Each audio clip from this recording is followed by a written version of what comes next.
महाभारत की कथा में द्रौपदी का चीरहरण एक ऐसा पल था जिसने पूरे युग को झकझोर कर रख दिया था। लेकिन चीरहरण के बाद द्रौपदी ने ऐसा क्या महसूस किया कि वे उसी कर्ण से मिलने गई जिसने उन्हें अपमानित किया था। वही कर्ण जिसने अग्निसुता द्रौपदी को भरी कुरुराज सभा में वेश्या तक कह डाला था। इतना सब कुछ हो जाने के बाद भी आखिर द्रौपदी कर्ण से मिलने अकेले उसके शिविर में क्यों गई? जानने के लिए वीडियो को अंत तक जरूर देखें।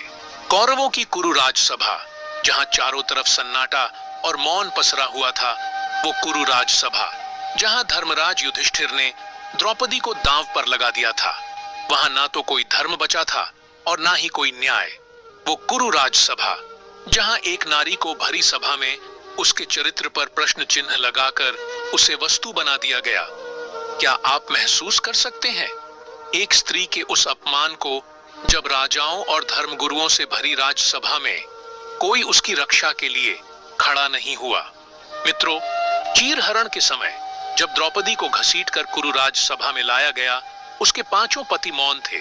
भीष्म मौन थे, गुरु द्रोण मौन थे, महाराज धृतराष्ट्र मौन थे। परंतु वहीं पर एक व्यक्ति था जो मौन नहीं था, जो आग में घी डालने का काम कर रहा था।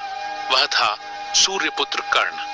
कर्ण ने न केवल द्रौपदी के 5 पतियों को नीचा दिखाया, बल्कि उसे वैश्या कहकर ऐसा अपमानित किया कि जिसे सहना किसी भी स्त्री के लिए कठिन था।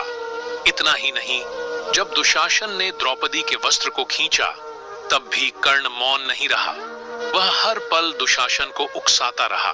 लेकिन वर्षों बाद जब महाभारत का युद्ध होना लगभग तय हो गया, तब एक अकल्पनीय घटना घटी। द्रौपदी ने स्वयं श्री कृष्ण से आग्रह कर एक बार कर्ण से अकेले मिलने की अनुमति मांगी। कृष्ण ने पहले उसे रोका और कहा, जिसने तुम्हें अपमानित किया उसके पास क्यों जाना चाहती हो?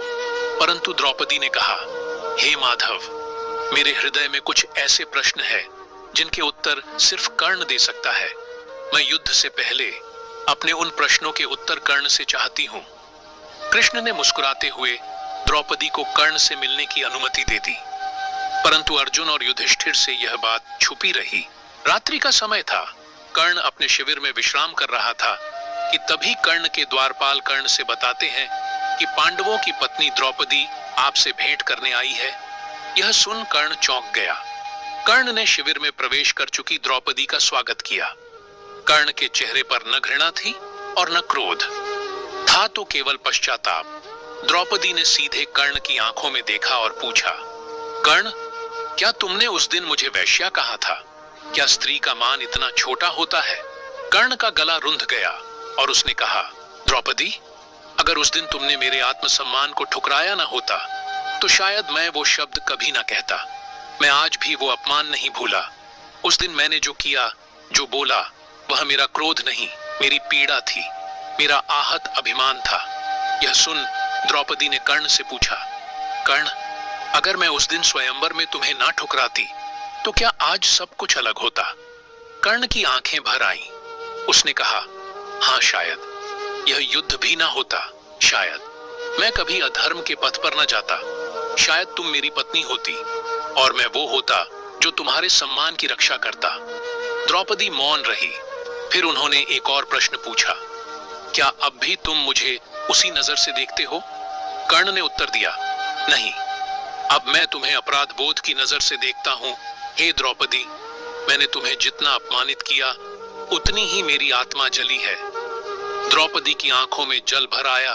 वह बोली, तुम्हें पता है कर्ण, जब कृष्ण ने मुझे बताया कि तुम भी कुंती के पुत्र हो, तब मैंने अपने सभी घाव भुला दिए थे और मैंने यह भी सोचा था कि यदि मेरी मर्यादा की रक्षा 5 पांडव न कर सके, तो शायद तुम कर सकते थे। शायद मेरे रक्षक तुम भी हो सकते थे। कर्ण यह सुनकर स्तब्ध रह गया। उसने पूछा, तो क्या तुम मुझे स्वीकार कर सकती थी? द्रौपदी बोली, यदि समय ने मुझे यह अवसर पहले दिया होता और तुम सत्य से स्वयं को दूर न रखते, तो हाँ, मैं तुम्हारी हो सकती थी। यह कहते कहते द्रौपदी की आंखें भर आईं। कर्ण ने अपना मस्तक झुका दिया और कहा, हे द्रौपदी, मेरे निष्कलंक जीवन में सबसे बड़ा कलंक तुम्हारा अपमान है। मैं मरने से पूर्व अगर कुछ मांग सकता तो केवल यही चाहता कि तुम मुझे क्षमा कर दो। द्रौपदी ने कर्ण की ओर देखा और कहा, कर्ण, तुम्हें क्षमा करने का अधिकार केवल मेरा नहीं, उन स्त्रियों का है जो आज भी अपने अपमान में जी रही है। मैं बस इतना कह सकती हूं, यदि आज तुम अधर्म का साथ छोड़ दो तो मेरे आंसू सार्थक होंगे। कर्ण ने धीरे से उत्तर दिया, अब बहुत देर हो चुकी है द्रौपदी, मैं अधर्म के नहीं अपने वचनों का बंदी हूं। इतना कहकर कर्ण अपने शिविर से बाहर चला गया। वह भेंट फिर कभी दोबारा नहीं हुई, परंतु उस भेंट ने कर्ण के अंतर्मन में ऐसा परिवर्तन किया कि युद्ध के अंतिम क्षणों में जब कर्ण मरणासन्न पर था, उसने श्री कृष्ण से केवल एक वर मांगा कि द्रौपदी के आंसू व्यर्थ न जाएं। तो मित्रों, आज का यह संवाद हमें बहुत बड़ी सीख देता है कि जहां एक स्त्री अपमान सहकर भी क्षमा कर सकती है, वही एक योद्धा अपने अंतिम समय में पश्चाताप के आंसू बहा सकता है। कर्ण और द्रौपदी दोनों ही अपने अपने स्थान पर महान थे। द्रौपदी और कर्ण की यह भेंट केवल दो पात्रों का संवाद नहीं था, यह क्षमा और पश्चाताप का मिलन था। जहां एक ओर द्रौपदी ने अपने भीतर की आग को करुणा में बदल दिया, वही कर्ण जो युद्ध भूमि में अमर होने चला था, वह उस दिन मन से पराजित हुआ। तो मित्रों, ये थी आज की वीडियो। इस वीडियो पर आपकी क्या राय है? आप अपनी राय हमें कमेंट के माध्यम से भी बता सकते हैं। वीडियो पसंद आई हो तो वीडियो को लाइक करके वीडियो को शेयर करें। चैनल